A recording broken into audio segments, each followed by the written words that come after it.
Ambulance پر اسے گھر لایا گیا تھا اور اسے اپنے کمرے میں ہی جانا تھا، لہٰذا ناصر، زبیر اور میل نرس جو ایمبولینس کے ساتھ آئے تھے اسٹریچر میں کس طرح احتیاط سے اوپر اسے لے کر آئے تھے وہی جانتے تھے۔ افراح نے بیڈ کو اس کی سہولت کے مطابق سیٹ کر دیا تھا۔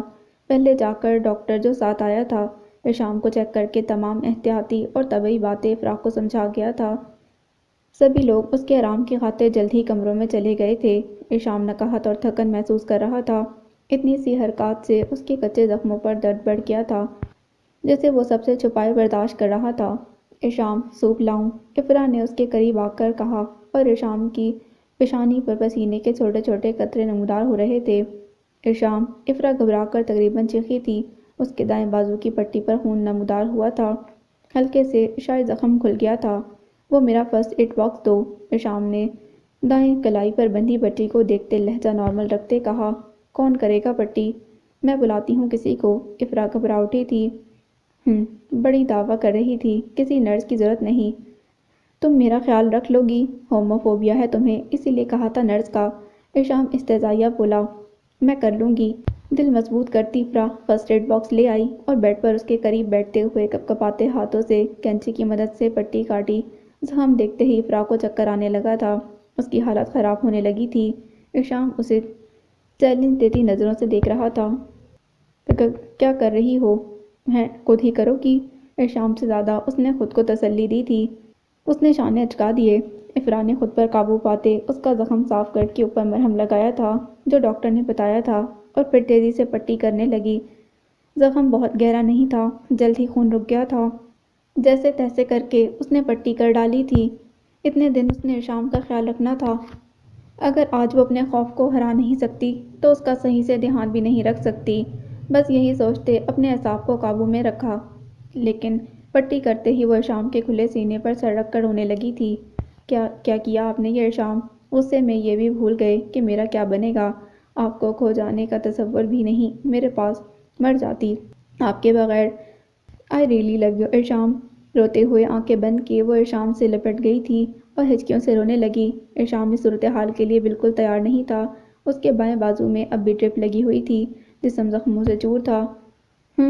افراح، مجھے درد ہو رہا ہے، کچھ توقف بعد عشام نے روتی ہوئی افراح سے کہا، لیکن وہ سن کب رہی تھی۔ افراح! عشام پھر پکارا تھا۔ وہ اپنے ہاتھوں کو زیادہ جنبش نہیں دے سکتا تھا۔ عشام، وعدہ کریں مجھ سے، آپ کبھی ایسا نہیں کریں گے۔ میری جان لے لیجیے گا مگر میری جان یوں مت نہلائیے گا۔ اچانک وہ یہ کہتے اٹھی اور عشام کے دائیں کان پر اپنے ہونٹوں کا نشان ثبت کرتے واش روم میں بھاگ گئی تھی۔ عشام ایسے محبت کے اظہار سے ناواقف تھا، اس کے پورے جسم میں کرنٹ سا دوڑ گیا تھا، درد کا احساس مٹ سا گیا تھا۔ کیا محبت میں اتنی طاقت ہوتی ہے کہ آپ کے درد کے احساس کو مٹا ڈالے؟ عشام نے حیرت سے سوچا اور آہستگی سے قدرے نیچے ہو کر لیٹ گیا۔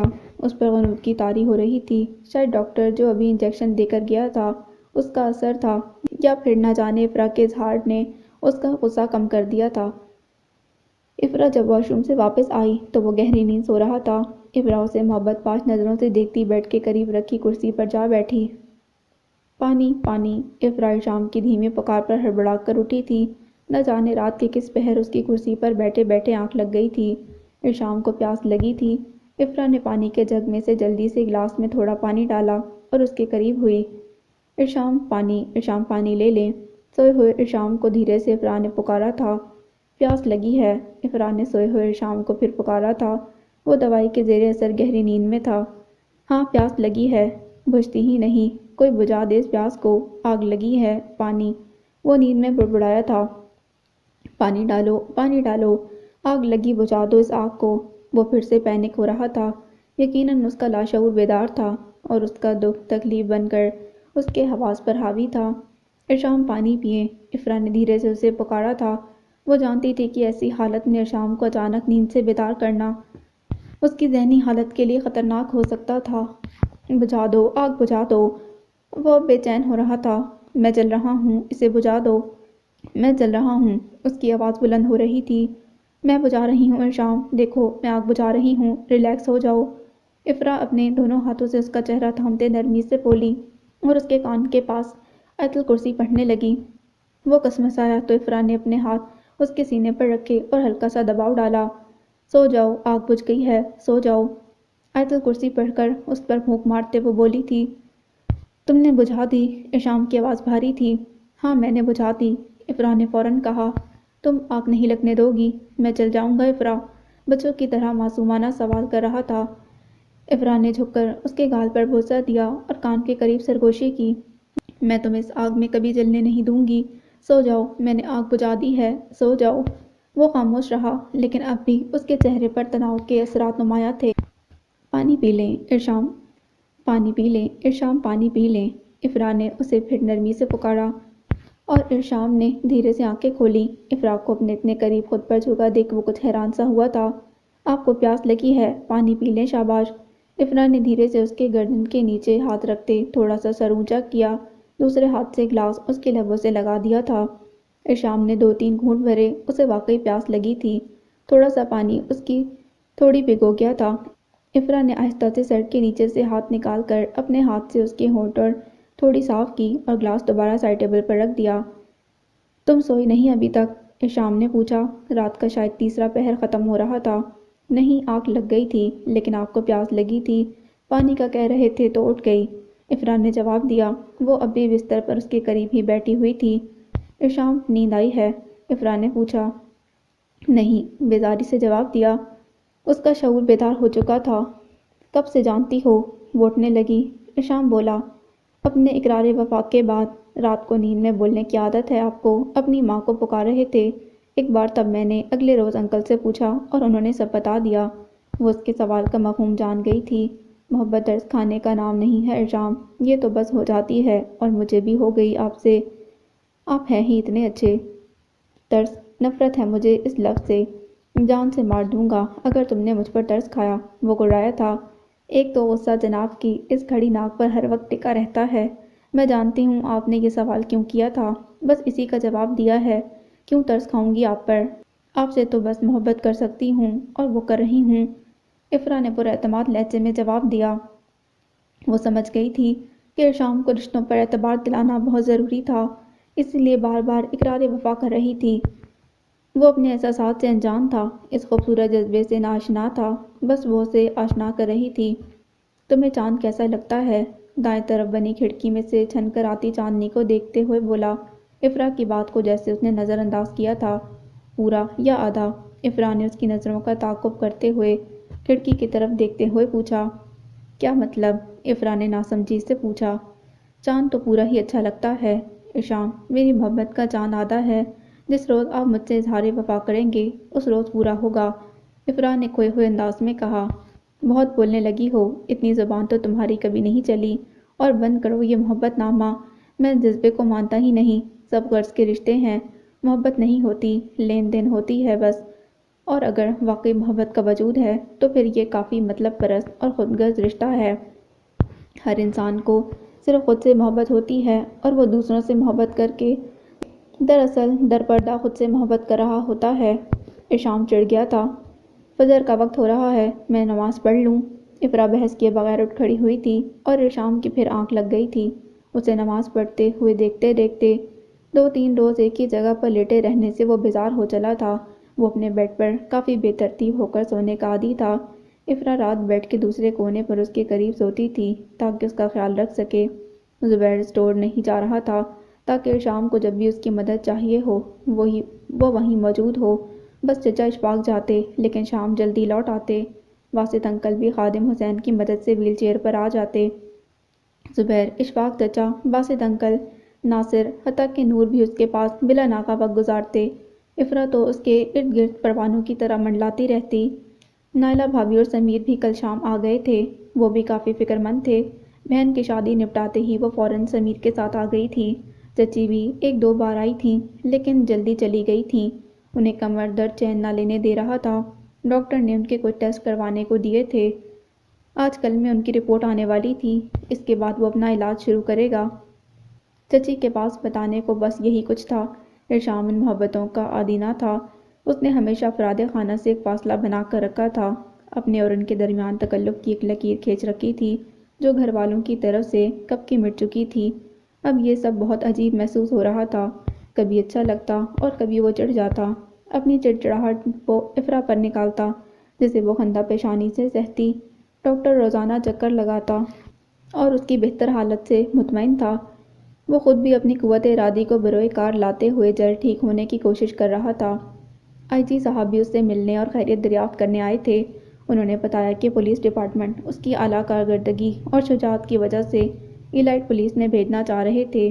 اسی وجہ سے اس کے ایکسیڈنٹ کی خبر کو دبانے کی کوشش کی گئی تھی، جس میں وہ کافی حد تک کامیاب رہے تھے۔ ارشام کا ڈر اسے فراق کی جانب پیش قدمی کرنے سے اب بھی روک رہا تھا۔ وہ اس کی محبت کو اور دن رات اس کا خیال رکھنے کو محض جذباتی پن سے زیادہ اہمیت دینے کو تیار نہیں تھا۔ تو تم مجھ سے محبت کرتی ہو؟ دوپہر افراق کے ہاتھوں سے سوپ لیتے ہوئے وہ اسے مخاطب ہوا۔ آج پورا دن میں وہ اسے اپنی چڑچڑاہٹ میں 3-4 بار بری طرح سے ڈانٹ چکا تھا۔ ابھی بھی جب افرا نے اسے سہارا دے کر بٹھانا چاہا تو غصے سے یہ کہہ کر ہاتھ جھٹک دیا کہ میں خود بیٹھ سکتا ہوں، تمہاری مدد نہیں چاہیے۔ افرا پلکوں کے بند توڑتے بےتاب آنسوؤں کو پلکیں جھپکتے چھپانے کی کوشش کرتے ہوئے اسے سوپ پلانے لگی تھی، جب اچانک اس کی طرف دیکھتے اس نے پوچھا۔ جی، پلکیں جھپکتے اس نے مختصر جواب دیا تھا۔ تو پھر اظہار میں اتنی کنجوسی کیوں؟ وہ اس کے چہرے پر نظریں جماتے ہوئے بولا۔ جی، افرا کو کچھ سمجھ نہ آئی تو سوالیہ نظروں سے اس کی جانب دیکھا، اور جن نظروں سے وہ اسے دیکھ رہا تھا فوراً پلکیں جھکی تھیں اس کی۔ بیوی ہو میری، پیار کرتی ہو مجھ سے، تو پھر اتنی دور کیوں؟ ارشام نے مستقل اس کی طرف دیکھتے ہوئے کہا۔ آپ کی دوائی کا وقت ہو گیا ہے۔ افرا نے سوپ کا باؤل سائڈ ٹیبل پر رکھ کر اٹھنا چاہا، جب ارشام نے بائیں ہاتھ سے جلدی سے اس کا ہاتھ تھام کر اپنی طرف کھینچا۔ آج صبح تم ہی کہہ رہی تھی نا کہ تم میری کیئر ٹیکر نہیں بیوی ہو۔ آج صبح ارشام کی کسی ڈانٹ پر بے ساختہ یہ جملہ ادا کر گئی تھی، جسے ارشام نے پکڑ لیا تھا۔ کچھ عرصہ قبل ناصر کی کہی بات آج ارشام کو یاد آئی تھی۔ اگر کوئی آپ سے سچی محبت کا دعویٰ دار ہو تو کوئی سطحی عمل اس کی محبت کے کھرے کھوٹے ہونے کی پرکھ کر سکتا ہے۔ تو اس رشتے کے کچھ تقاضے ہوتے ہیں، محبت کا اظہار زبانی کلامی تو نہیں ہوتا۔ اچانک ارشام نے اسے اپنی طرف کھینچتے ہوئے ایک لفظ پر زور دیتے ہوئے کہا۔ قریب آؤ میرے۔ ارشام کا لہجہ بھاری تھا۔ وہ جو کچھ کہہ رہا تھا اور کر رہا تھا افرا کو اچھی طرح سمجھ آ رہا تھا۔ آج کل وہ ایسے ہی اسے تنگ کر رہا تھا، نہ جانے کیوں۔ آ گئی آپ کے قریب اب؟ افرا واقعی ارشام کے قریب ہو کر بولی۔ اظہار کرو۔ ارشام نے اکسایا۔ کس بات کا؟ آپ سے محبت کرنے کا۔ وہ میں کر چکی ہوں اور کرتی رہتی ہوں۔ جانتی ہوں میں آپ کی بیوی ہوں، تو کیا آپ اول روز سے نہیں جانتے تھے؟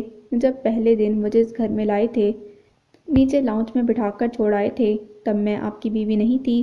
ایک شوہر پہلی رات ہی اپنی بیوی کو بھول آیا تھا، اور اتنے عرصے سے میں اس صوفے پر سو رہی ہوں، تب آپ کی بیوی نہیں تھی۔ ارشام، آپ کی اسی بات نے تو مجھے آپ کی طرف متوجہ کیا تھا۔ آپ نے یہ رشتہ جس صورتحال میں قبول کیا تھا، کبھی اس کا ناجائز فائدہ نہیں اٹھایا۔ بھلے مجھ سے محبت نہیں کرتے، لیکن عزت کرتے ہیں، اور وقتی طور پر اپنی خواہشات کو پورا نہیں کیا کہ جب تک دل قبول نہیں کرے گا آپ یہ رشتہ قبول نہیں کریں گے۔ آپ میں منافقت نہیں، دوغلا پن نہیں، فریب اور دھوکہ نہیں، تو اب تنگ کرنے کے لیے کیوں کر رہے ہیں ایسا کہ ہمارا یہ اندیکھا خوبصورت رشتہ اچانک بدنما ہو جائے؟ ہم ایک دوسرے سے نظریں چراتے ہوئے زندگی گزاریں۔ جس روز آپ نے مجھے دل سے قبول کر لیا، بیوی مان لیا، اس روز میں آپ کی لبخباتے لب اور آنکھوں میں آئے آنسوؤں کے ساتھ وہ اس کے قریب ہوئی، بولتی چلی گئی تھی، اور ارشام پر آگہی کا ایک اور در کھول گئی تھی۔ ارشام نے اس کا ہاتھ چھوڑ دیا اور منہ دوسری طرف پھیر لیا۔ افرا سمجھ گئی تھی، تبھی دھیرے سے اٹھی اور کمرے سے نکل گئی۔ ارشام کو اس کی خفگی کا احساس ہوا تھا۔ انجانے میں وہ اسے ہی نہیں اپنے دل کو بھی ہرٹ کر گیا تھا۔ واقعی وہ اپنی محبت میں کھری تھی، تبھی تو اسے اس کی نظروں میں گر جانے سے بچا لیا تھا۔ کھلونا بچے کو اسی وقت تک اچھا لگتا ہے جب تک اس کی دست میں نہیں ہوتا۔ جیسے ہی حاصل کیا جائے، کچھ دیر کھیل کر توڑ پھوڑ ڈالے، اور افرا اس کے لیے کھلونا نہیں، اس کی عادت، اس کی ضرورت بننا چاہتی تھی۔ وہ آنکھیں موند گیا، دل درد سے بھر گیا تھا۔ جسمانی درد تو وہ سہہ جاتا تھا، دل کے درد کا کیا کرتا؟ کسی قابل نہیں چھوڑا تم نے مجھے ماں، محبت نہیں کر پاؤں گا میں تمام عمر، تمہاری بے وفائی نے مجھے کھوکھلا کر دیا ہے۔ کافی وقت گزر گیا تھا، وہ نہیں آئی تھی۔ اتنی دیر تک اس نے کبھی اسے اکیلا نہیں چھوڑا تھا۔ باسط صاحب اس کے پاس آئے بیٹھے تھے، وہ انہیں بھی غائب دماغی سے سن رہا تھا۔ باسط صاحب بھانپ گئے تھے، بار بار اس کی نظریں دروازے تک جا کر لوٹ آتی تھیں۔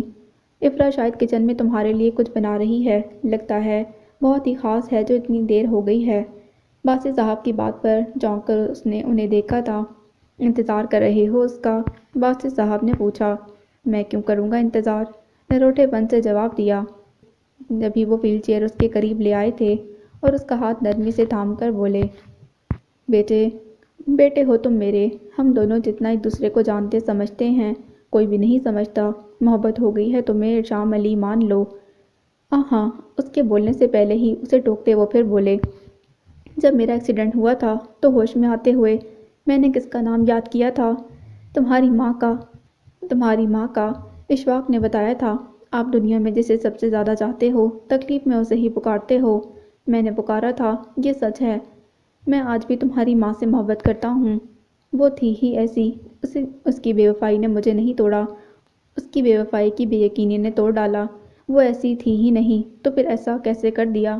میں آج تک اس سوال کی تلاش میں ہوں۔ دل مانتا ہی نہیں ارشام۔ میرے بچے، خود کو برباد مت کرو، اپنے بیتے کل سے آج کو تباہ نہ کرو۔ محبت کرتے ہو اقرار کر لو۔ ہر عورت بے وفا نہیں ہوتی۔ افرا تم سے پیار کرتی ہے، اس کے پیار پر اعتبار کرو اور اپنی زندگی نئے سرے سے شروع کرو۔ اللہ کی دی ہوئی خوشیوں سے منہ مت موڑو میرے بچے، میں تمہیں اپنی طرح برباد ہوتا نہیں دیکھ سکتا۔ ارشام نہ کر میرے بچے ایسا۔ وہ بولتے چلے گئے، دل کے راز کھولتے چلے گئے۔ آنکھوں میں درد آنسو کی صورت اختیار کر گیا تھا۔ جس عورت نے آپ کو دھوکہ دیا، آپ کو اور آپ کے 5 سالہ بچے کو اپنی زندگی سے نکال پھینک کر چلی گئی، آج اس سے اقرار وفا کر رہے ہیں؟ ارشام نے ایک ایک لفظ کو زور دیتے ہوئے حیرت اور دکھ سے پوچھا۔ ہاں، وہ عورت جو بے وفا تھی، میں آج بھی اس سے ہی وفا کرتا ہوں، کیونکہ محبت محبوب کے ہر جائی پن سے مشروط نہیں ہوتی، یہ تو بس ہوتی ہے یا نہیں ہوتی۔ تمہیں ہو گئی ہے تو اقرار کر لو۔ تم جو قسم کھا چکے تھے کہ تمام عمر شادی نہیں کرو گے، دیکھو اللہ نے تمہارے نصیب میں پھر بھی افراح کو لکھ دیا اور ایسی صورت بنائی کہ تم نے اس سے شادی کی، پھر اس کے دل میں تمہارے لیے محبت جیسا خوبصورت جذبہ اتارا۔ میرے رب نے تو کیوں منکر ہو رہے ہو اس خوشی سے جو تمہاری تقدیر میں لکھ دی گئی ہے؟ ایسا مت کرو، خود اپنے ہاتھوں اپنی اور اس کی زندگی برباد مت کرو۔ پہچانو اپنے جذبے کو جس کی بنا پر تمہیں اس کا خیال ہوتا ہے، چوری چوری سے اسے دیکھتے ہو، اداس ہوتی ہے تو برداشت نہیں ہوتا تم سے، چھوٹی چھوٹی ضرورت کا خیال رکھتے ہو۔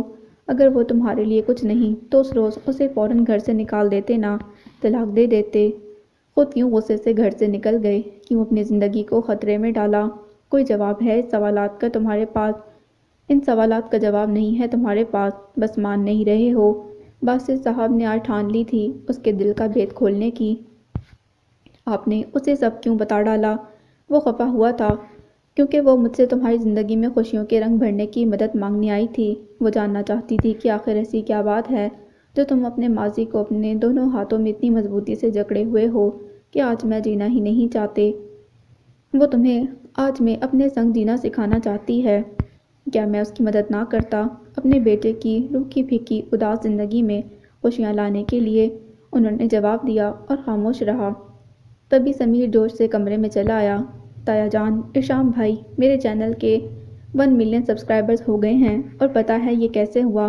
افراپی نے مجھے آئیڈیا دیا تھا کہ میں اوروں کی طرح بے تکے گانوں پر ویڈیوز بنانے کی بجائے اپنے یوتھ کے مسائل پر ویڈیوز بناؤں، اور دیکھیں چند ہی دنوں میں میری ویڈیوز وائرل ہو گئی ہیں۔ بیٹھے بٹھائے آپ کا بیٹا کماؤ ہو گیا ہے۔ تایا جان، ارشام بھائی جلدی سے ٹھیک ہو جائیں، مجھے ایک شاندار ٹریٹ دینی ہے، میں افراپی کو بتا کر آتا ہوں۔ وہ جس جوش اور جذبے سے آیا تھا اسی طرح پلٹنے لگا کہ باسط صاحب نے اسے پکارا، سمیر مجھے بھی میرے کمرے تک چھوڑ آؤ، تھک گیا ہوں، اب آرام کروں گا۔ وہ ارشام کو تنہائی میں سوچنے کا موقع دینا چاہتے تھے۔ سمیر ان کی ویل چیئر دھکیلتا انہیں کمرے سے لے گیا تھا۔ وہ بہت خوش تھا۔ ارشام خاموشی سے آنکھیں موندے لیٹ گیا تھا، اب اس کے زخم بھرنے لگے تھے۔ وہ خود سے اٹھ بیٹھا تھا۔ ڈاکٹر کا کہنا تھا وہ کافی مضبوط اعصاب کا مالک ہے، اپنی قوت ارادی سے وہ تیزی سے صحت یاب ہو رہا تھا۔ کاش ڈاکٹر جان سکتا، اس کے اندر لگا گھاؤ آج بھی تازہ تھا، لیکن کوئی زخم پر پھایا رکھ رہا تھا۔ کسی کی محبت اس کے رشتے زخم پر مرہم کا کام کر رہی تھی، جس کا وہ اقرار نہیں کر رہا تھا، ڈر رہا تھا، پھر سے کھو جانے کا ڈر اسے ڈرا رہا تھا۔ افرا تم یہ سب چھوڑو، اب میں دیکھ لوں گی، کافی دیر ہو گئی ہے، تم ایک کچن میں کام کرتے۔ ارشام بھائی کو کسی چیز کی ضرورت نہ ہو، اب تم جاؤ ان کے پاس، نائلہ نے کافی دیر سے کچن میں مصروف افرا سے کہا۔ وہ کافی دیر سے ہوں ہاں کرتی ہوئی ان کی بہن کی شادی کے قصے سن رہی تھی۔ وہ لیپ ٹاپ پر اپنا کوئی کام کرنے میں مصروف ہوں گے۔ سوچا یہ سب سمیٹ لوں، کیبن میں جار صاف کر کے رکھتے۔ افرا نے بات بنائی۔ وہ اس سے ناراض تھی اور ابھی کمرے میں جانا نہیں چاہتی تھی۔ ابھی زخم کچے ہیں، انہیں مکمل آرام کرنا چاہیے۔ نائلہ نے فوراً کہا، نہیں آپی، اللہ کا شکر ہے آگے سے کافی بہتر ہیں، چلنے پھرنے میں مشکل ہے ورنہ خود سہارا لے کر اٹھتے بیٹھتے ہیں۔ افرا نے دوسرا جار ہاتھ میں پکڑے جواب دیا، اچھا اس کام کو جلدی سے سمیٹو اور اب جاؤ اپنے کمرے میں ذرا ماما کو کھانا دے کر آؤں۔ نائلہ نے افرا کو ہدایت دیتے ہوئے کہا، چچی کی طبیعت ابھی سنبھلی نہیں؟ افرا نے یوں ہی کہا، ہاں ابھی زیادہ فرق نہیں، میں ذرا دیکھ کر آؤں، باقی کا کام خادم چچا کر دیں گے، میں انہیں بتا دیتی ہوں، تم جاؤ اب۔ افرا کی دیکھا دیکھی وہ بھی خادم حسین کو خادم چچا ہی کہتی تھی۔ ٹرے لے کر اسے کہتی ہوئی وہ رخشندہ بیگم کے کمرے کی طرف بڑھ گئی۔ بس ماما، اب میں یہ سب نہیں کرنا چاہتی، میں نے بہت سوچا ہے، یہ سب فضول کوششیں ہیں ارشام اور افرا کو ایک دوسرے سے بدظن کرنے کی۔ میری بلا سے وہ اکٹھے رہیں یا نہیں، میں اب اس کھیل میں مزید شامل نہیں ہونا چاہتی، بور ہو گئی ہوں۔ مجھے کون سی ارشام سے محبت ہے جو میں خواہ مخواہ اپنا وقت ضائع کرتی پھر رہی ہوں ان فضول سازشوں میں۔ یہ تو آپ نے ہی کتنے عرصے سے میرے دماغ میں ڈالنا شروع کر دیا تھا کہ مجھے ارشام کو مٹھی میں کرنا چاہیے، شادی ہو تو اسی سے ہو، وغیرہ وغیرہ، لیکن میں نے بہت سوچا ہے، میں ارشام کی زندگی میں بلا وجہ گھسنا نہیں چاہتی، بلکہ مجھے تو اس شخص کا ساتھ چاہیے جو خود مجھے اپنی زندگی میں شامل کرنا چاہتا ہو۔ آخری جملہ کہتے نور کے تصور میں ناصر آن کھڑا ہوا تھا، لب خود بخود مسکرا اٹھے تھے۔ وہ ہسپتال میں ناصر سے ملی تھی اور آج کل تقریباً روز ہی وہ گھر بھی آتا تھا۔ نہ جانے کب دل اسے لے بیٹھی تھی، خبر بھی نہ ہوئی۔ آگے کا راستہ ہموار کرنا اس کا شاطر دماغ اچھی طرح سے جانتا تھا۔ اسے زیادہ فکر نہیں تھی، وہ ناصر کی نظروں میں اپنے لیے پسندیدگی کا رنگ دیکھ چکی تھی اور باتوں ہی باتوں میں جان چکی تھی کہ وہ سنگل ہے۔ ابھی جب رخشندہ بیگم نے اسے افراح کے خلاف کوئی نئی چال بتانی چاہی تو انہیں ٹوکتے ہوئے واضح الفاظ استعمال کیے اس نے، اور باہر کھڑی نائلہ اس کی بات سن کر اپنی جگہ حیران پریشان کھڑی رہ گئی۔ تو یہ غیر اخلاقی حرکت یوں کسی کی باتیں سننا، لیکن اندر وہ ماں بیٹی بھی تو کوئی بہترین اخلاق ثابت نہ کر رہی تھی۔ نور تیرا دماغ خراب ہو گیا ہے نا؟ میرا نہ کر، ارشام کی زندگی میں سے افراح کو نکالنے کے لیے میں اکیلی ہی کافی ہوں۔ اگر ایسا نہ ہوا تو یہ کاروبار اور گھر جسے میرے شوہر اور میرے بیٹے نے دن رات محنت کر کے بنایا ہے، مفت میں ان کا ہو جائے گا، اور ایسا میں ہرگز نہیں ہونے دوں گی۔ نائلہ کو آہٹ محسوس ہوئی تو جلدی سے چہرے کے تاثرات نارمل کرتے دستک دے کر اندر چلی آئی۔ ماں بیٹی نے ہمیشہ کی طرح اسے دیکھ کر منہ بنایا تھا۔ مما کھانا کھا لیجئے، نائلہ نے ٹرے سائڈ ٹیبل پر رکھتے ہوئے کہا۔ ٹھیک ہے رکھ دو، میں کھا لوں گی، روکھے انداز میں جواب دیا۔ دوسرے لفظوں میں اسے فوراً کمرے سے نکل جانے کو کہا اور نائلہ ٹرے رکھ کر فوراً کچن کی جانب آئی، یہ دیکھنے کہ افراح ابھی گئی ہے کہ نہیں، وہ جا چکی تھی۔ نائلہ سر پکڑے کچن میں ماں بیٹی کے درمیان ہونے والی گفتگو کو یاد کر کے حیران کھڑی رہ گئی تھی۔ افراح ارشام کے لیے دودھ کا گلاس لے کر آئی تھی۔ نیم گرم دودھ میں ہلدی اور شہد ملا ہوا تھا۔ ارشام دودھ شروع سے ہی ایسے پیتا تھا۔ اتنا وقت پی جانے کے بعد وہ آئی تھی۔ ارشام کا غصہ سوا نیزے پر پہنچ چکا تھا۔ ویسے تو بڑی بیوی اور کیئر ٹیکر بنی ہوئی ہے، نرس کا بھی انتظام نہیں کرنے دیا کہ خود خیال رکھوں گی، اور اتنی دیر بعد محترمہ تشریف لا رہی ہیں۔ ارشام دودھ پی لیں، خفا سے لہجے کے ساتھ دودھ کا گلاس ارشام کی جانب بڑھاتے ہوئے افراح نے کہا۔ ارشام کو اس کے ناراض لہجے میں شدید تاؤ آ گیا اور اس نے ہاتھ بڑھا کر دودھ کا گلاس دائیں دیوار پر دے مارا، گلاس ٹوٹ کر کرچی کرچی ہو گیا۔ ایک پل کو افراح ڈر گئی تھی۔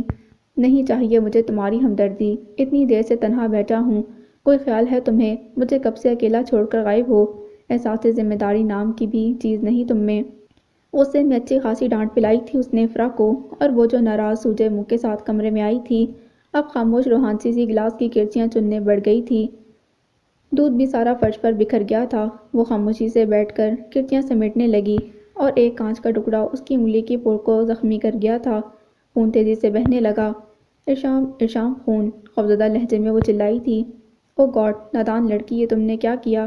ارشام جو دوسری طرف رخ کیے بیٹھا تھا اس کی آواز پر اس کی جانب متوجہ ہوا اور پھر اس کا خون انگلی سے نکلتا دیکھ کر پریشان بولا، اٹھنے کی کوشش کرنے لگا۔ آپ اٹھیں نہیں پلیز، میں آپ کے پاس آ جاتی ہوں۔ وہ اپنے ہاتھ کی طرف بالکل نہیں دیکھ رہی تھی۔ ارشام کو اٹھتا دیکھ کر فوراً بولی اور اٹھ کھڑی ہوئی، فرسٹ ایڈ باکس لے کر ادھر میرے پاس بیڈ پر آؤ۔ ارشام نے نرم لہجہ اختیار کیا۔ وہ اس کی کیفیت سے آگاہ تھا۔ انگلی پر دوپٹہ ہی لپیٹ لو، یوں ہی الماری کی جانب جاتا دیکھ کر بولا۔ نہیں، میں ایسے نہیں دیکھوں گی، گھبرائے لہجے میں وہ بولی تھی، اور فرسٹ ایڈ باکس لے کر بیڈ پر اس کے قریب آن بیٹھی تھی۔ ارشام نے سائڈ ٹیبل پر پڑے ٹیشو باکس میں سے 3-4 ٹیشو نکالے اور اس کی انگلی پر رکھ کر دبائے۔ سی افرا کے منہ سے بے ساختہ نکلا تھا۔ وہ زیادہ حرکت نہ کرے اور اس کے بالکل قریب ہو کر بیٹھی تھی۔ اس کے وجود سے اٹھتی کلون کی خوشبو اسے ڈسٹرب کر رہی تھی۔ اف توبہ، ایسی حالت میں بھی یہ شخص اپنی مینٹیننس کا خیال رکھتا ہے، اور اس کلون کے بغیر تو شاید گزارا ہی نہیں ارشام کا۔ سائڈ ٹیبل پر پڑی کلون کی بوتل کو دیکھتے افرا نے سوچا، صبح وہ خادم حسین یا زبیر کی مدد سے واش روم جاتا، فریش ہوتا، ان کی مدد سے منہ ہاتھ دھوتا، بالوں میں برش کرتا، گھنی مونچھوں کو تاؤ دیتا، ہاتھوں پیروں کو لوشن لگاتا، پھر ویل چیئر پر واپس آ کر بیڈ پر بیٹھتا۔ گندے حلیوں میں رہنا اسے سخت ناپسند تھا۔ درد برداشت کرتا، لیکن یہ روٹین نہیں چھوڑتا تھا۔ لو، میں نے مرہم لگا کر پٹی کر دی ہے۔ کٹ زیادہ گہرا نہیں، نرم حصہ تھا، اسی لیے خون جلدی نکل آیا تھا۔ ارشام نے اسے اس کی سوچوں سے چونکاتے ہوئے کہا۔ افرا نے خاموشی سے بیڈ سے اٹھ جانا چاہا جب ارشام بولا، آئی ایم سوری افرا۔ اس کے لہجے میں نرمی تھی، اور اس نے اٹھتی ہوئی افرا کا ہاتھ اپنے ہاتھ میں لے رکھا تھا، جس کی وجہ سے وہ اٹھ نہیں پا رہی تھی۔ اسے اس کے درد کا بھی خیال تھا۔ کس لیے؟ نروٹے پن سے افرا نے پوچھا۔ ہر اس بات کے لیے جو آج ہمارے درمیان ہوئی، ارشام نے اس کے سوال کا مفہوم سمجھتے ہوئے کہا۔ وہ اس کے طبی چہرے کو دیکھ رہا تھا۔ اٹس اوکے، میں یہ صاف کر لوں، اور آپ کو بھوک بھی لگی ہوگی، سوپ بنایا ہے وہ لے کر آتی ہوں۔ لمبی گھنی پلکوں کا بوجھ بڑھ رہا تھا، جبھی وہ نرمی سے ہاتھ چھڑا کر اٹھتے ہوئے بولی، دھیان سے، پھر کانچ نہ لگ جائے۔ ارشام فوراً بولا، نہیں، میں موپ سے صاف کروں گی۔ اتنا کہہ کر وہ کمرے سے نکل گئی تھی۔ نازک پشت پر اس کی لمبی چوٹی بل کھا رہی تھی۔ اگر یہ اپنے لمبے گھنے بال کھول کر بیڈ پر لیٹے تو شاید میرے لیٹنے کی جگہ نہ بچے۔ اس کی پشت کو گھورتے ہوئے بے ساختہ ارشام نے سوچا، اور پھر اپنی سوچوں پر خود ہی شرمندہ ہو گیا تھا۔ وہ بھلا میرے بیڈ پر کیوں لیٹے گی یوں؟ اپنی سوچوں پر اس نے ہلکے سے سر جھٹکا، اور دل اس کے اس انداز پر معنی خیز انداز میں تھوڑا تیز دھڑکا، جس پر ارشام سینے سے ایک ٹھنڈی سانس خارج کر کر رہ گیا۔ رات کا نہ جانے کون سا وقت تھا، ہر سو خاموشی چھائی تھی۔ جبھی افرا کی آنکھ ارشام کی آواز پر کھل گئی، اس کے واپس آنے تک خفا خفا سا وہ سو گیا تھا۔ افرا بھی لائٹس آف کر کے چپ چاپ بیڈ کے دوسرے کونے پر آ کر لیٹ گئی تھی۔ نہ جانے کیا سوچتے سوچتے اس کی آنکھ لگ گئی تھی۔ اپنی تقدیر سے شکوہ کناں تھی، اور رب کی شکر گزار بھی۔ ملی جلی کیفیات کے ساتھ وہ سو گئی تھی۔ ارشام کی اس وقت بڑبڑاہٹ واضح تھی، اس کا لاشعور بیدار تھا۔ اس کی ناآسودہ خواہشات اس وقت جاگتی تھیں جب اس کا شعور سو جاتا تھا۔ افرا کروٹ بدل کر اس کے قریب ہوئی تھی۔ ماں، مجھے گود میں چھپا لو ماں، دیکھو مجھے چوٹ لگی ہے، مجھے درد ہو رہا ہے۔ کرب اس کے چہرے سے عیاں تھا۔ ارشام، ارشام، ماتھے پر بکھرے بال محبت سے سمیٹتے ہوئے افرا نے ارشام کو پکارا تھا۔ مت چھوڑ کر جا مجھے، مت چھوڑ کر جا مجھے ماں، گود میں چھپا لے مجھے، اس ظالم دنیا سے چھپا لے۔ بچوں کی طرح آنکھیں بند کیے وہ سسکیاں لے رہا تھا۔ افرا کے دل کو کچھ ہوا تھا۔ اس نے نرمی سے اس کے کھلے گریبان سے سینے پر ہاتھ پھیرتے ہوئے اسے جگانا شروع کیا۔ آج وہ اسے جگا دینا چاہتی تھی، اس کے شعور کو اس کے لاشعور کے درد سے آگہی دینا چاہتی تھی۔ جب تک وہ یہ دکھ کہے گا نہیں، یوں ہی اندر اس دکھ کو پالتا رہے گا۔ ارشام، اٹھیے، اٹھیے نا، کہاں درد ہو رہا ہے؟ مجھے بتائیں کہاں چوٹ لگ گئی ہے؟ میں چھپا لوں گی آپ کو، اٹھیے، بتائیے مجھے۔ افرا نے اس کے گال کو نرمی سے تھپ تھپاتے ہوئے کہا۔ وہ اسے جگا رہی تھی، بیدار کر رہی تھی، ان کیفیات کے ساتھ جن میں وہ تھا، اور وہ جاگ گیا تھا۔ بولیے ارشام، بولیے، اس درد کو بولیے جو ہمیشہ آپ کے سوئے ہوئے بولتے ہوئے کئی بار سن چکی ہوں۔ ایک بچے کی پکار، ایک بچے کا درد، ایک بچے کا کرب جو اسے اپنی گئی ہوئی ماں کی وجہ سے ہے۔ آج نکال دیں اس درد کو، مت کچھ چھپائیں، مت کچھ دبائیں، مجھ سے کہیں پلیز۔ وہ اسے بولنے پر اکسانے کے لیے اس کے قریب ہو کر بولی تھی، اور محبت سے اس کے گال پر انگلی پھیرتی چلی گئی، اس گال پر جہاں ایک آنسو لڑک رہا تھا۔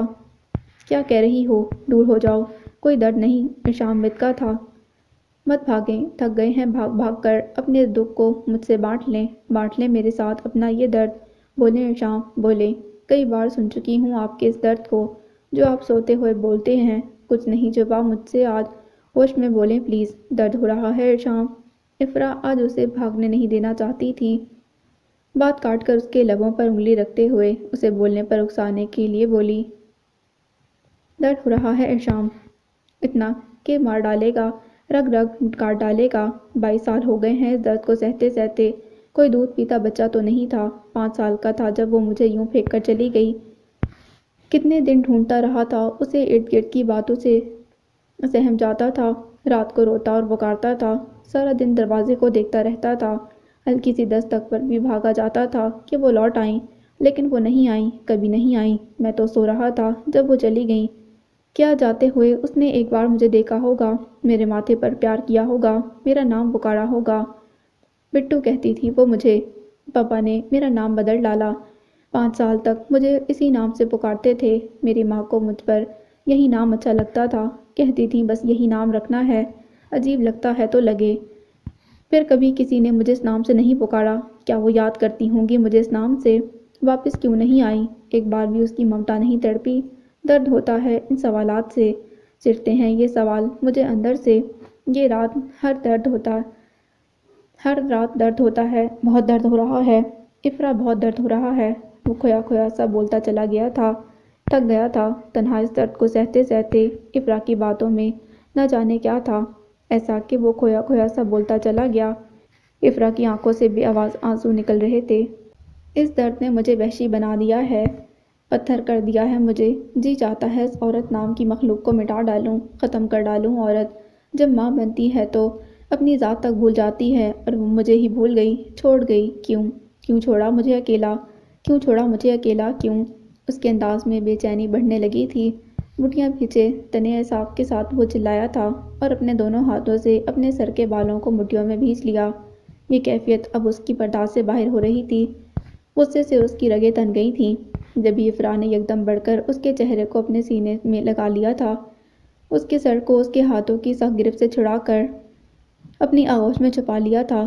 ایک لاوا تھا جو ارشام کی آنکھوں سے بہہ نکلا تھا۔ آج آتش فشاں پھٹ پڑا تھا، وہ بچوں کی طرح روتا چلا گیا تھا اس کے گلے لگ کر، اور افرا نے خود سے بھیجے اسے رونے دیا۔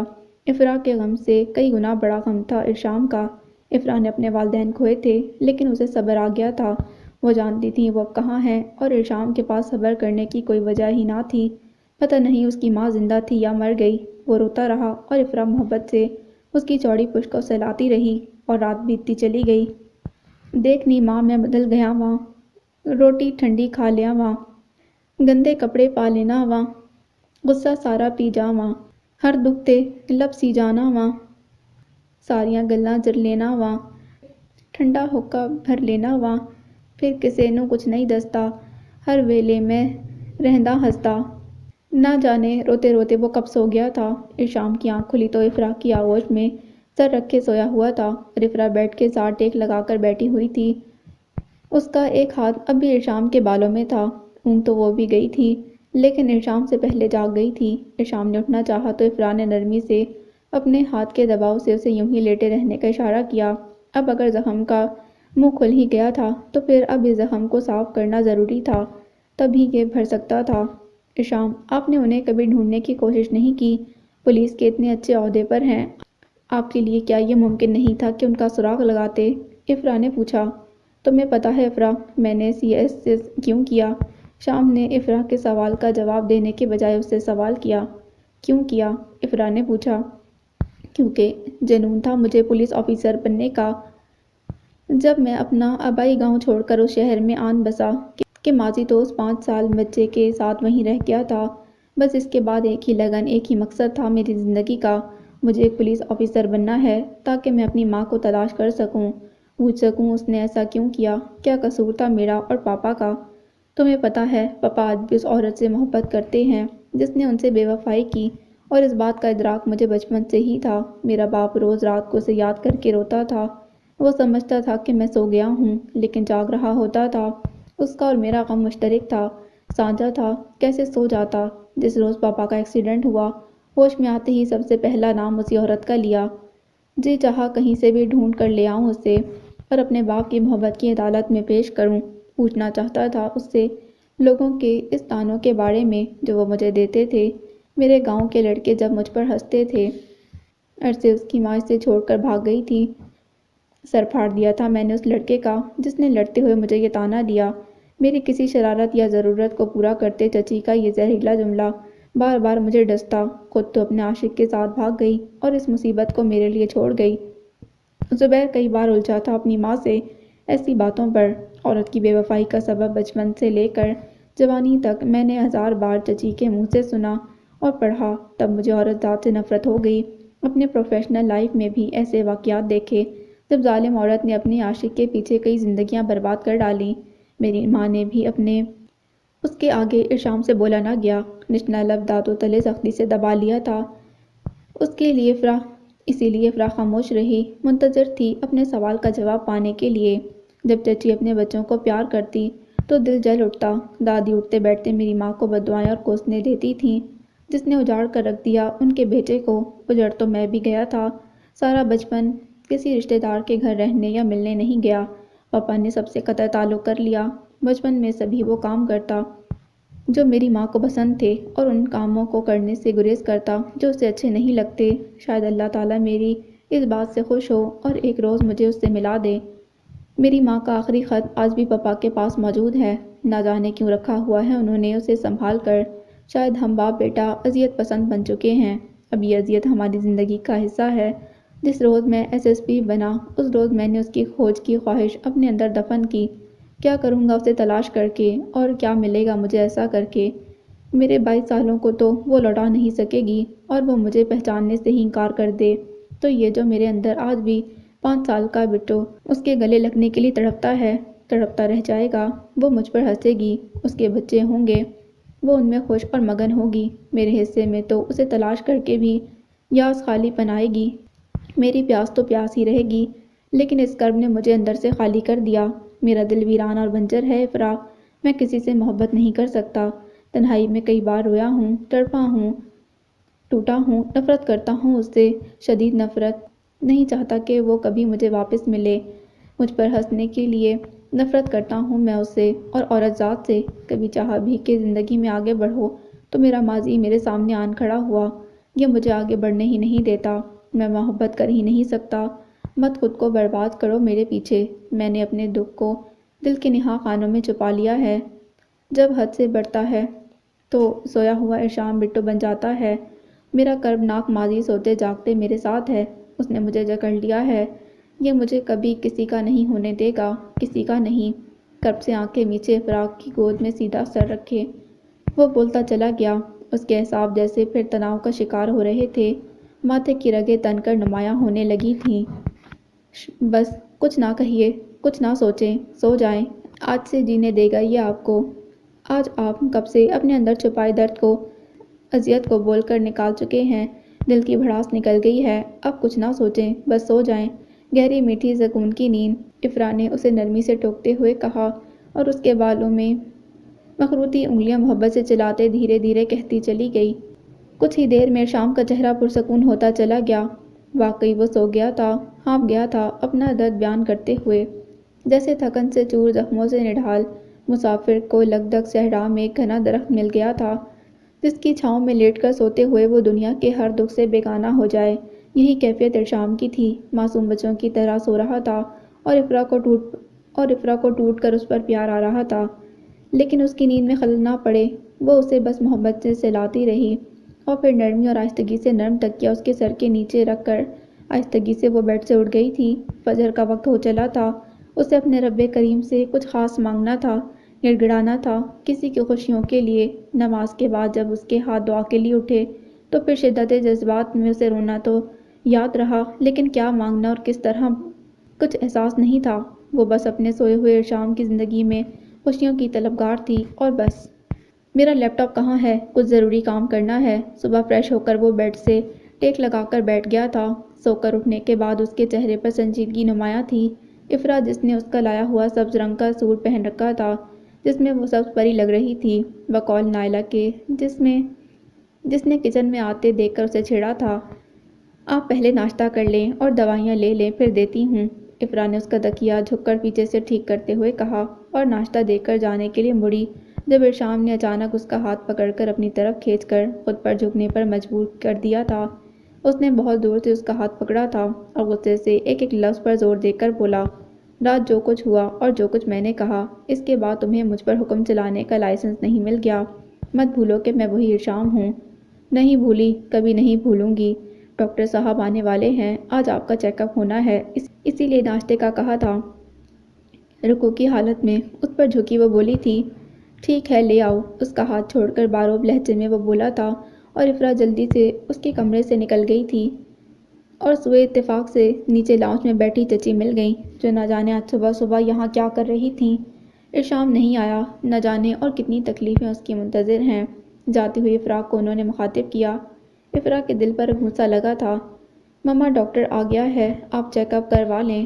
نائلہ کی ان کی بات سے بے خبر ان کے پاس آ کر بولی تھی، اشفاق چچا بھی ادھر ہی چلے آئے تھے۔ بھئی آج تو میں خود ڈاکٹر سے پوچھوں گا کہ آخر اس کے علاج کے باوجود میری بیگم کا کمر درد ختم کیوں نہیں ہو رہا۔ ساری رات بے چین رہی اور آتے ہی بولے تھے تو چچی کی یہاں بیٹھنے کی اصل وجہ یہ تھی اور طبیعت کی چڑچڑاہٹ انہوں نے افرا پر نکال دی تھی۔ چچی کا جملہ جیسے افرا کی سماعت سے چپک کر رہ گیا تھا۔ زبیر پروین کا کچھ پتہ چلا؟ شام چائے پر جب سب ارشام کے کمرے میں جمع تھے، اچانک ارشام نے زبیر سے پوچھا تھا۔ افرا اس کے سوال پر انکل باسط کو چائے پکڑاتے متوجہ ہوئی تھی۔ نہیں، وہ اس واقعے کے روز سے ہی غائب ہے۔ اس گھر پر بھی تالا لگا ہے۔ میں گیا ہوں، ایک دو بار اس کے ہمسایوں سے بھی پوچھا، لیکن کسی کو کچھ خبر نہیں اس کے یوں غائب ہو جانے پر۔ میں ناصر کو اس سلسلے میں بریف کرتا ہوں۔ ارشام کچھ سوچتے ہوئے بولا۔ آج پروین کا خیال کیسے آ گیا بیٹا؟ چچا اشفاق نے پوچھا۔ آج وہ دونوں باپ بیٹا جلدی گھر آ گئے تھے۔ خیال تو مجھے پہلے دن سے ہی ہے، پوچھا ہے آج۔ میں جانتا ہوں کہ اس روز اس نے جھوٹ کیوں بولا۔ ان سب فضول باتوں کے پیچھے اصل محرک کیا ہے، اس سے مل کر یہ جاننا چاہتا ہوں۔ ارشام نے جواب دیا، وہ نائلہ آپی کچن میں اکیلی مصروف ہیں، میں ذرا ان کی مدد کرنے جا رہی ہوں، آپ لوگ تو ابھی یہیں ہوں گے۔ افرا نے سب کو دیکھتے ہوئے کہا اور باسط انکل کے اس بات میں سر ہلانے پر کمرے سے نکل گئی۔ یہ نور نظر نہیں آ رہی، ایک دو روز سے مجھے۔ پیچھے سے ارشام کی آواز سنائی دی تھی۔ افرا کے ایک پل کو اس کے قدم تھمے اور پھر وہ آگے بڑھ گئی۔ گلیشیئر پگھل رہا تھا، افرا کو اس بات کا اندازہ ہو رہا تھا۔ ایک دو روز وہ اس سے کھچا کھچا رہا، لیکن جب افرا نے اس رات کی کسی بات کو نہ دہرایا تو وہ نارمل ہو گیا۔ وہ افرا کو محسوس کرنے لگا تھا، کبھی شرارت سے اس کا ہاتھ چھو لیتا، کبھی ذو معنی جملہ، اور اب جب وہ جھک کر اسے کمبل اڑا رہی تھی تو اس کی لمبی چوٹیاں پھسل کر آگے ارشام کے سینے پر آن گری تھی، تو اس نے اس کی چوٹی اپنے ہاتھوں میں لے کر اسے اپنے ناک کے قریب کیا اور پھر بولا، سارے بالوں کی مہک تمہارے جسم کی مہک سے مختلف ہے۔ ارشام کے جملے پر اس کے کان کی لویں سرخ ہو گئی تھیں، بے اختیار نظریں جھکی تھیں، ساتھ ہی ارشام نے سنجیدہ صورت بنائے اس کی چوٹیاں چھوڑ دی تھی۔ وہ جلدی سے واش روم چلی گئی۔ ارشام کے لبوں پر ہلکی سی مسکراہٹ ابھر کر معلوم ہوئی تھی۔ آج اس نے ارشام کے لیے چکن پلاؤ بنایا تھا، ہلکی نمک مرچ رکھ کر۔ اتنے دنوں سے اسے اندازہ ہو گیا تھا کہ ارشام دیسی کھانے شوق سے کھاتا ہے۔ ویسے تو وہ زیادہ تر ہیلتھی ڈائٹ لیتا تھا، لیکن چائنیز اسے بالکل پسند نہیں تھا، تبھی تو پہلی بار بنائے اس کے چائنیز کھانے کی اس نے تعریف بھی نہ کی تھی۔ نور نے نہ جانے کیوں جھوٹ بولا تھا اس روز، آج کل بھی نہ جانے وہ کہاں مصروف تھی، زیادہ تر اپنے کمرے میں ہی رہتی تھی۔ ارشام آپ نے پھر تھوڑا کھانا چھوڑ دیا؟ مجھے آپ کی یہ عادت بالکل پسند نہیں، پلیز کھانا پورا کھایا کریں۔ آج تو میں نے آپ کی پسند کا کھانا بنایا ہے۔ ارشام کے بس کہنے پر چاول کا چمچ اس کی جانب بڑھاتے ہوئے وہ بولی۔ دائیں ہاتھ سے کھاتے ہوئے اسے ابھی تکلیف ہوتی تھی اور بائیں ہاتھ سے وہ کھائے افرا کو پسند نہیں تھا، جب بھی وہ کھانا اپنے ہاتھوں سے اسے کھلاتی تھی۔ کہا نا بس، دوسری بار کہنا مجھے پسند نہیں۔ ارشام نے نفی میں سر ہلایا۔ ویسے اور کون کون سی عادتیں تمہیں میری پسند نہیں؟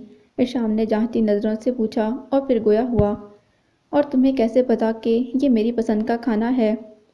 بیوی ہوں میں آپ کی پسند ناپسند کا پتہ نہیں ہوگا مجھے۔ اس نے بات ختم کر کے اٹھنا چاہا۔ اچھا تو تم میری بیوی ہو اور کیا کیا پسند ہے ذرا بتاؤ؟ ارشام نے اسے اٹھنے سے روکتے ہوئے پھر سوال کیا۔ اسے بہت لطف آتا تھا جب وہ نروس ہو جاتی تھی۔ آپ کو ایک بات دوسری بار دہرانا پسند نہیں، آپ کو چائنیز کھانے پسند نہیں، کافی صرف بلیک پسند ہے، اپنی وردی کے علاوہ آپ کو کوئی اور لباس زیادہ بھاتا نہیں، آپ کو آہستہ رفتار سے گاڑی چلانا بالکل پسند نہیں، آپ کو کتابیں پڑھنا پسند ہے جب بھی فراغت ملے، اور آپ کو روزانہ ورک آؤٹ یعنی ورزش کرنا پسند ہے، چاہے آپ کتنے بھی مصروف ہوں۔ 15-20 منٹ اپنے ساتھ والے کمرے میں بتائے، جم میں ضرور ایکسرسائز کرتے ہیں۔ اس نے بات نپٹا کر رک جانا چاہا۔ بس، ارشام نے رکنا چاہا۔ جی، میں تو یہی جان پائی ہوں، مجھے ذرا کچن میں کام ہے۔ نائلہ آپی کو ہلکا سا ٹیمپریچر تھا، میں نے انہیں ریسٹ کرنے کے لیے بھیج دیا تھا، اور انکل کو بھی میڈیسن دینی ہے۔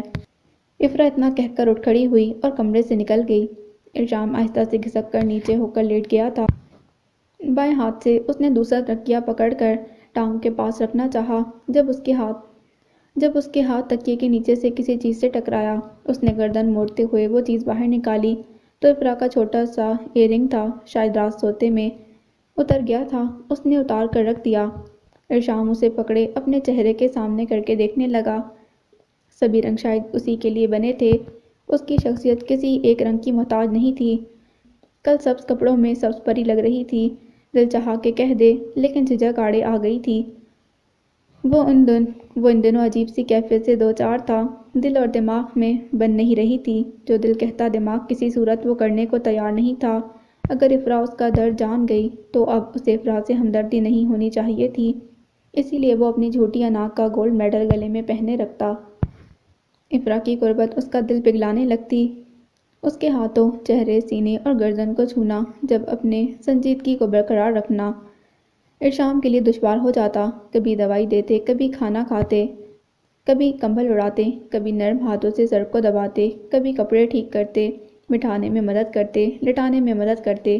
20 بار وہ اس کو چھو جاتی تھی۔ کبھی کبھی تو ارشام کو لگتا کہ جسم کا وہ حصہ سلگ اٹھا ہے۔ اوپر سے اس کی حیاوار نظریں، گالوں کی لالی، نروس ہو کر پلکیں جھپکنا، سبھی کچھ بہت اچھوتا لگ رہا تھا ارشام کو۔ لیکن ارشام کے اندر 5 سالہ بٹو اسے افرا کی جانب بڑھنے نہیں دے رہا تھا۔ وہ بہت ڈرا ہوا تھا۔ 22 سال ارشام نے عورت ذات سے نفرت کرنے کے سوا کوئی رشتہ نہیں رکھا تھا اس مخلوق سے۔ اب یوں اچانک اتنی جلدی وہ یہ سب کیسے فراموش کر دیتا؟ اچانک وہ دوبارہ کمرے میں آئی تھی اور خاموشی سے کچھ تلاش کرنے لگی۔ اس کے چہرے پر پریشانی واضح رقم تھی۔ ارشام لیٹا ہوا دیکھ رہا تھا۔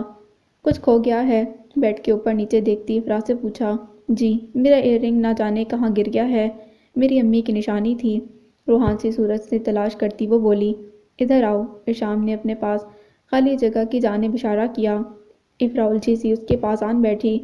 اگر وہ ایئر رنگ میں تمہیں ڈھونڈ دوں تو تم مجھے کیا دو گی؟ ارشام نے پوچھا۔ افرا کی نظریں چمک اٹھیں۔ یقیناً وہ جانتا تھا، جو آپ کہیں۔ افرا فوراً بولی تھی۔ وہ اس وقت اپنی ماں کا دیا ہوا ایئر رنگ حاصل کرنا چاہتی تھی۔ ایک اس کے کان میں درد تھا اور دائیں میں نہیں پہنا تھا۔ ٹھیک ہے، پہلے تم میری خواہش پوری کرو، پھر بتاؤں گا، ارشام نے شرط رکھی۔ کیا؟ افرا نے ناسمجھی سے پوچھا۔ قریب آؤ، ارشام نے حکم صادر کیا۔ اب وہ تھوڑا سا اونچا ہو کر بیٹھ چکا تھا۔ ارشام کے جملے پر افرا کے چہرے کا رنگ اڑا۔ جی، تھوک نگلتے افرا بمشکل بولی۔ میں نے کہا میرے قریب آؤ، ارشام نے اسے دیکھتے ہوئے اپنی بات پر زور دیتے ہوئے کہا۔ افرا نروس سی تھوڑا سا قریب کھسکی۔ اور قریب، ارشام نے سرگوشی کی۔ افرا نے خشک لبوں پر زبان پھیری اور تھوڑی اور قریب ہوئی۔ اپنا چہرہ قریب کرو۔ ارشام کی بات پر اس کے دل کی بے ترتیب دھڑکن بے ہنگم ہو کر مزید بڑھ گئی تھی۔ اس نے تھوڑا سا چہرہ ارشام کے چہرے کی جانب بڑھایا تھا۔ اور قریب۔ ارشام کی آواز مزید سرگوشی میں ڈلی، آنکھیں جھکائے وہ مزید قریب ہوئی۔ ارشام نے بائیں ہاتھ میں پکڑا ٹاپس افرا کے دائیں کان میں دھیرے سے ڈالا اور کہا، مجھے ویل چیئر پر بٹھا دو، ذرا کھڑکی تک لے چلو، بور ہو گیا ہوں ایک جگہ لیٹے لیٹے۔ افرا کا چہرہ دہک رہا تھا، سفید گال سرخ پڑ گئے تھے۔ ارشام نے اس کی حالت سے لطف اندوز ہوتے ہوئے تکیے پر سر رکھ کر اسے بغور دیکھا۔